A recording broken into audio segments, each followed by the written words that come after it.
The deep dive में आपका स्वागत है। आज हम एक बहुत ही कह सकते हैं महत्वपूर्ण विषय पर बात करने वाले हैं। हाँ। स्वतंत्रता। हाँ। खास तौर पे मसीह में जो हमें आज़ादी मिलती है उसके बारे में। हाँ। पर सवाल ये है कि क्या ये आज़ादी मतलब बिना किसी सीमा के है? सही सवाल है। आज जो हम बातचीत करेंगे वो बाइबल के कुछ खास हिस्सों पर आधारित है। हाँ। और ये हिस्से बताते हैं कि सच्ची मसीही स्वतंत्रता ऐसी बेलगाम नहीं होती, बिल्कुल, बल्कि इसे बुद्धिमानी, प्रेम और दूसरों की भलाई, उनकी उन्नति की इच्छा से चलाना चाहिए। हाँ, यही इसका सार है। तो आज हमारा मकसद यही समझना है कि इस स्वतंत्रता का असली मतलब क्या है। हाँ। और इसे हम अपनी रोजमर्रा की जिंदगी में कैसे जी सकते हैं। हाँ। ऐसे कि ये हमारे लिए भी और हमारे आसपास के लोगों के लिए भी फायदेमंद हो। तो चलिए फिर शुरू करते हैं, सीधे मुद्दे पर आते हैं। 1 कुरिन्थियों 10:23। हाँ, बहुत महत्वपूर्ण आयत है। और उसके कहते हैं, मेरे लिए सब कुछ वैध तो है परंतु सब कुछ लाभदायक नहीं। और फिर दोहराते हैं, मेरे लिए सब कुछ वैध तो है परंतु सब बातों से उन्नति नहीं होती। ये अपने आप में एक पूरी गाइडलाइन जैसी लगती है। हाँ, ये आयत मतलब मसीही स्वतंत्रता की नींव रखती है एक तरह से। अच्छा। इसका सार यही है कि सिर्फ ये देख लेना काफी नहीं कि भाई किसी काम की इजाजत है या नहीं। अच्छा। एक विश्वासी को इससे आगे सोचना होता है, क्या ये काम वाकई में फायदेमंद है मेरे लिए, दूसरों के लिए? क्या इससे किसी का आध्यात्मिक क्या कहते हैं निर्माण होता है, उन्नति होती है? हाँ, उन्नति होती है। तो ये स्वतंत्रता को ना जिम्मेदारी से जोड़ती है। सिर्फ कर सकता हूं वाली बात नहीं है, बल्कि क्या करना चाहिए, ये सवाल ज्यादा जरूरी हो जाता है। इसी सोच को मतलब और व्यावहारिक बनाने के लिए इन स्रोतों में एक तरीका सुझाया गया है, एक फिल्टर जैसा। अच्छा। कि कोई भी काम करने से पहले खुद से 3 सवाल पूछें। ठीक है। पहला, क्या ये वैध है? मतलब परमेश्वर का वचन क्या कहता है, नैतिक रूप से सही है? दूसरा, क्या ये सहायक है? क्या इससे मुझे या दूसरों को आध्यात्मिक मजबूती मिलेगी, कोई लाभ होगा? ओके। और तीसरा, क्या इससे उन्नति होती है? क्या ये मेरे विश्वास को मजबूत करेगा और दूसरों का हौसला बढ़ाएगा? हाँ। ये एक अच्छा फ्रेमवर्क देता है सोचने के लिए, है ना? निश्चित रूप से ये हमें सिर्फ हाँ या ना से आगे ले जाता है। मतलब हम सिर्फ अनुमति नहीं देखते, हम उसका गहरा असर देखते हैं। सही। और इसी से जुड़ी एक और दिलचस्प बात है, इब्रानियों 12:1 में विश्वास की दौड़ का जिक्र है। हाँ, वो आयत जहाँ लिखा है कि हमें हर एक बोझ को दूर करके विश्वास की दौड़ धीरज से दौड़नी है। बिल्कुल। यहाँ ये बोझ शब्द ये थोड़ा सोचने पर मजबूर करता है। क्या ये सिर्फ पाप की बात हो रही है? ये बहुत ही महत्वपूर्ण पॉइंट है। देखिए, जो मूल यूनानी शब्द है ऑंकुस, हाँ, उसका इस्तेमाल हुआ है। और आयत में पाप का जिक्र अलग से नहीं है, और उस पाप को जो हमें आसानी से उलझा लेता है। हाँ, सही कहा। तो ऑगोज, ये जो बोझ है ये सिर्फ पाप नहीं है। इसका मतलब है कोई भी ऐसी चीज जो शायद अपने आप में बुरी ना हो सकता है अच्छी हो या बिल्कुल न्यूट्रल हो, लेकिन वो हमें आध्यात्मिक रूप से धीमा कर देती है, हमारी तरक्की में रुकावट बनती है, अरे, या हमें परमेश्वर पर ध्यान लगाने से रोकती है। मतलब ऐसी चीजें जो नैतिक रूप से गलत नहीं है वो भी बोझ बन सकती हैं। जैसे क्या हो सकता है ऐसा? बिल्कुल, यही तो समझने वाली बात है। ये कुछ भी हो सकता है जो हमारा समय, हमारी ऊर्जा या हमारा ध्यान परमेश्वर से हटा दे। अच्छा। उदाहरण के तौर पर, हाँ, जैसे मान लीजिए मनोरंजन या सोशल मीडिया, ठीक है, पर अगर इसकी अधिकता हो जाए और हम प्रार्थना या वचन पढ़ने से दूर हो जाएं, तो ये बोझ बन गया। सही बात है। या कोई शौक है या काम है जिसमें हम इतने डूब गए कि परमेश्वर के लिए वक्त ही नहीं बचा। अस्वस्थ रिश्ते हो सकते हैं, या किसी चीज से जरूरत से ज्यादा लगाव, चाहे वो पैसा हो, पद हो, या कोई अपनी महत्वाकांक्षा। कुछ आदतें भी हो सकती हैं, जैसे लगातार चिंता करना, हाँ, चिंता, या मन में कड़वाहट रखना, घमंड, आलस, ये सब भी बोझ बन सकते हैं। अच्छा। यहाँ तक कि बहुत ज्यादा व्यस्तता, अगर हम अच्छे कामों में भी इतने उलझ गए कि परमेश्वर के साथ हमारा रिश्ता पीछे छूट गया, तो वो भी बोझ है। ये तो काफी कह रहा है। हाँ, मूल बात यह है कि खुद से पूछें, क्या ये मुझे मसीह के करीब ला रहा है या दूर ले जा रहा है? तो ये सारी बातें हमें वापस उसी बिंदु पर ले आती हैं कि मसीह में स्वतंत्रता का मतलब मनमानी करना बिल्कुल नहीं है। बिल्कुल नहीं। इसका एक उद्देश्य है। हाँ, और वो उद्देश्य बाइबल में बहुत साफ बताया गया है। जैसे रोमियो 14:19 कहता है, इसलिए हम उन बातों का यत्न करें जिनसे मेल मिलाप और एक दूसरे की उन्नति हो। उन्नति फिर से वही बात। हाँ, और गलातियों 5:13 में चेतावनी है, अपनी इस स्वतंत्रता के द्वारा शरीर को अवसर न दो, वरन प्रेम से एक दूसरे के दास बनो। प्रेम से सेवा करना। बिल्कुल। और फिर 1 करंथियों 8:9 याद दिलाता है, चौकस रहो, ऐसा ना हो कि तुम्हारी ये स्वतंत्रता कहीं निर्बलों के लिए ठोकर का कारण बन जाए। दूसरों का भी ध्यान रखना है। हाँ, तो इन सब का निचोड़ क्या है? हमारी स्वतंत्रता दूसरों की सेवा और उनकी उन्नति के लिए है, स्वार्थ के लिए नहीं। तो संक्षेप में कहें तो ये स्वार्थ का लाइसेंस नहीं है, नहीं, बल्कि प्रेम और बुद्धिमानी से सेवा करने का एक निमंत्रण है, एक जिम्मेदार स्वतंत्रता। एकदम सही, जिम्मेदार स्वतंत्रता। और जब इस जिम्मेदारी को हम नजरअंदाज करते हैं तो फिर नतीजे अच्छे नहीं होते। हाँ, इतिहास गवाह है। पुराने नियम में इसके कुछ बहुत ही सटीक उदाहरण है, जहां लोगों ने अपनी आजादी का इस्तेमाल किया पर बिना बुद्धि के। हाँ, कई उदाहरण है। जैसे वो अब्राहम और लूत की कहानी है उत्पत्ति 13 में।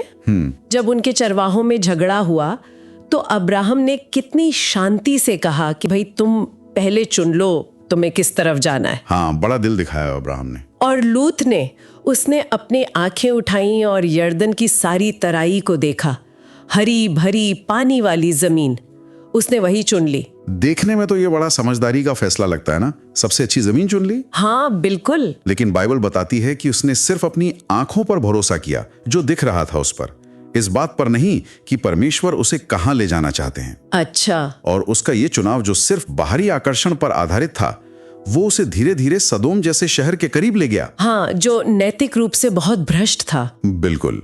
तो ये दिखाता है कि कैसे स्वार्थ और सिर्फ बाहरी दिखावे पर आधारित स्वतंत्रता हमें खतरनाक समझौतों की तरफ धकेल सकती है। जबकि विश्वास पर आधारित चुनाव, चाहे वो तुरंत उतने आकर्षक ना लगें, वो आखिर में शांति और सुरक्षा लाते हैं।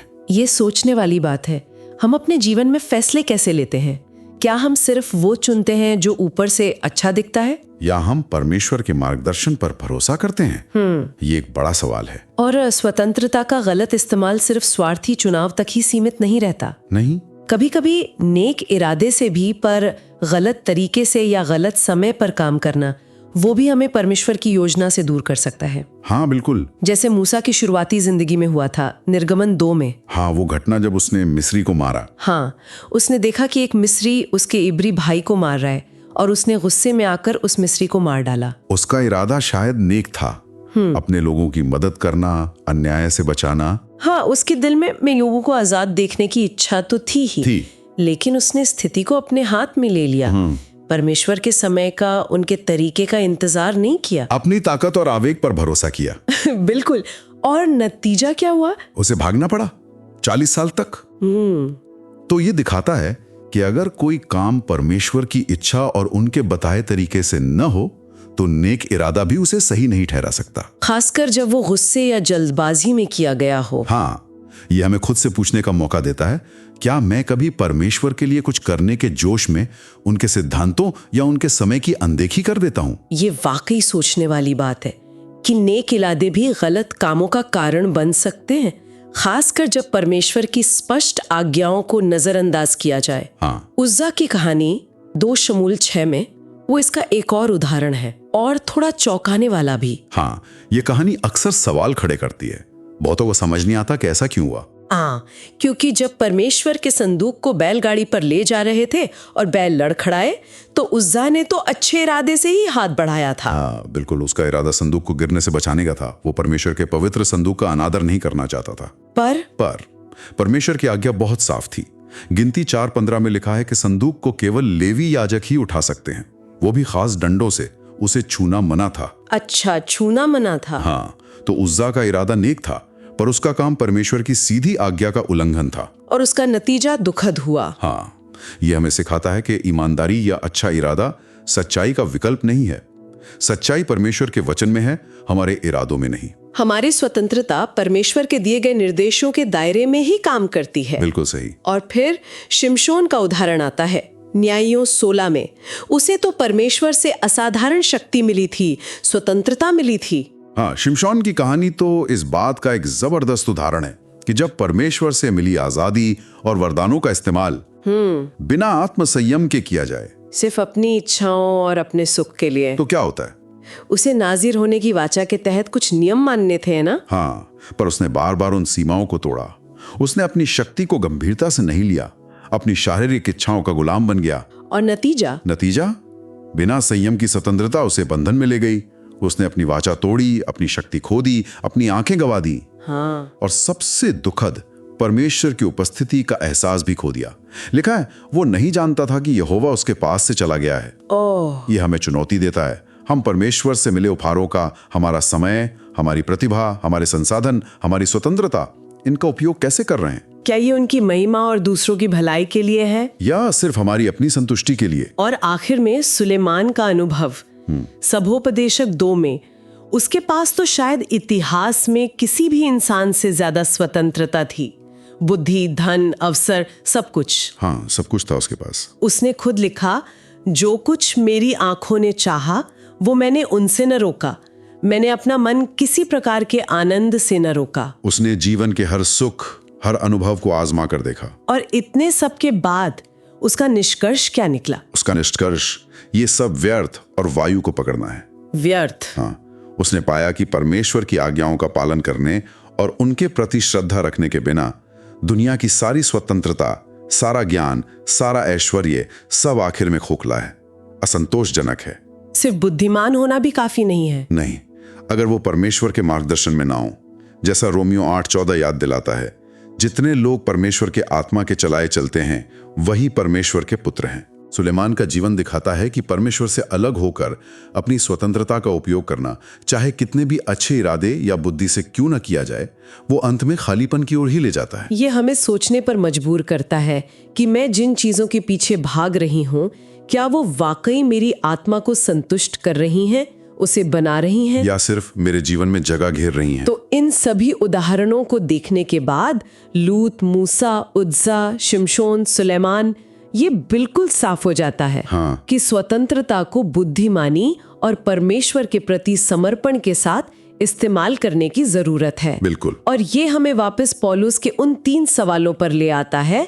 वो एक तरह से आध्यात्मिक दिशा निर्देशक जैसे हैं। हाँ, एक चेकलिस्ट की तरह। पहला, क्या ये वैध है? दूसरा, क्या ये सहायक है? हाँ। और तीसरा, क्या इससे उन्नति होती है? सही। ये हमें व्यवहारिक रूप से अपनी पसंदों को, अपने कामों को परखने में मदद करता है। बिल्कुल। और इन सब का अंतिम लक्ष्य क्या होना चाहिए? हाँ। 1 कोरिन्थियों 10:31 इसे बहुत खूबसूरती से बताता है। सो तुम चाहे खाओ, चाहे पियो, चाहे जो कुछ करो, सब कुछ परमेश्वर की महिमा के लिए करो। परमेश्वर की महिमा के लिए। हाँ, यही कसौटी है। हमारी हर पसंद, हर काम, हर शब्द, उसका उद्देश्य परमेश्वर को महिमा देना होना चाहिए। तो हमारी स्वतंत्रता का उद्देश्य यही है। हाँ, यही है। बिल्कुल। तो मतलब मसीह में मिली स्वतंत्रता सिर्फ कुछ करने की अनुमति नहीं है। नहीं। ये एक उद्देश्य के साथ जीने का बुलावा है। हाँ। एक ऐसा उद्देश्य जो परमेश्वर के प्रेम को दिखाता है और उसके लोगों के निर्माण में, उनकी उन्नति में योगदान देता है। बिल्कुल सही कहा। तो अगर हम आज की इस गहरी बातचीत की मुख्य निष्कर्षों को समेटें तो कुछ बातें साफ उभर कर आती हैं। पहली, स्वतंत्रता उद्देश्यपूर्ण है। सिर्फ इसलिए कि कोई काम करने की इजाजत है, ये मतलब नहीं कि वो करना ही चाहिए। सही। हमें पूछना होगा, क्या ये मुझे और दूसरों को मसीह के करीब लाने में सहायक है? दूसरी बात, बाधाओं को पहचानें और हटाएं। विश्वास की दौड़ में हमें न केवल पाप से बल्कि उन बोझों से भी दूर रहना है जो हमें धीमा करते हैं। हाँ, वो ऑगकस। हाँ, चाहे वो ध्यान भटकाने वाली चीजें हों या अच्छी लगने वाली व्यस्तताएं जो परमेश्वर से दूर कर दें। बिल्कुल। तीसरी, धीरज और अनुशासन जरूरी है। ये मसीही जीवन एक मैराथन जैसा है। हाँ, स्प्रिंट नहीं है। हाँ, इसके लिए लगातार कोशिश, ध्यान और सहनशीलता चाहिए। ये लापरवाही से नहीं बल्कि विश्वास पूर्वक दौड़ने वाली दौड़ है। सही। और चौथी बात, दूसरों का ध्यान रखें।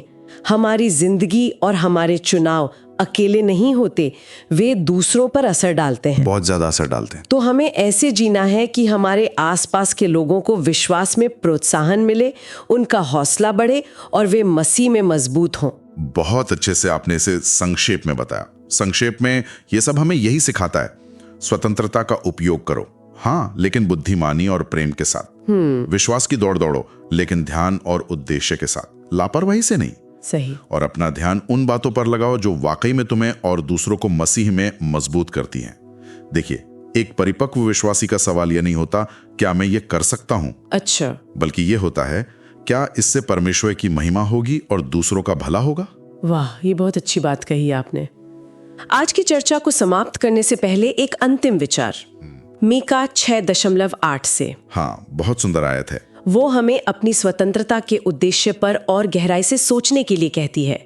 हे मनुष्य, वह तुझे बता चुका है कि अच्छा क्या है, और यहोवा तुझसे इससे छोड़ और क्या चाहता है कि तू न्याय से काम करे और कृपा से प्रीति रखे और अपने परमेश्वर के साथ नम्रता से चले।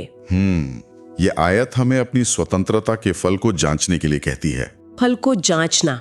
हाँ, क्या हमारी आजादी जो हम इस्तेमाल कर रहे हैं, क्या वो हमें न्याय करने में मदद कर रही है? क्या वो हमें दया से प्रेम रखने में मदद कर रही है? और क्या वो हमें परमेश्वर के साथ विनम्रता से चलने में मदद कर रही है? ये सिर्फ नियमों की एक लिस्ट फॉलो करने से कहीं ज्यादा गहरी बात है। सही। ये एक ऐसे हृदय की बात है जो परमेश्वर की इच्छा के साथ जुड़ा हुआ है, और फिर हमारी स्वतंत्रता उसी बदले हुए हृदय से स्वाभाविक रूप से बहती है। बहुत खूब। आज इस महत्वपूर्ण विषय पर हमारे साथ इतनी गहराई से विचार करने के लिए आपका धन्यवाद। धन्यवाद। उम्मीद है कि ये बातचीत हम सबको मसीह में मिली अपनी स्वतंत्रता को बुद्धिमानी, उद्देश्य और दूसरों के प्रति प्रेम के साथ जीने के लिए और अधिक प्रेरित करेगी।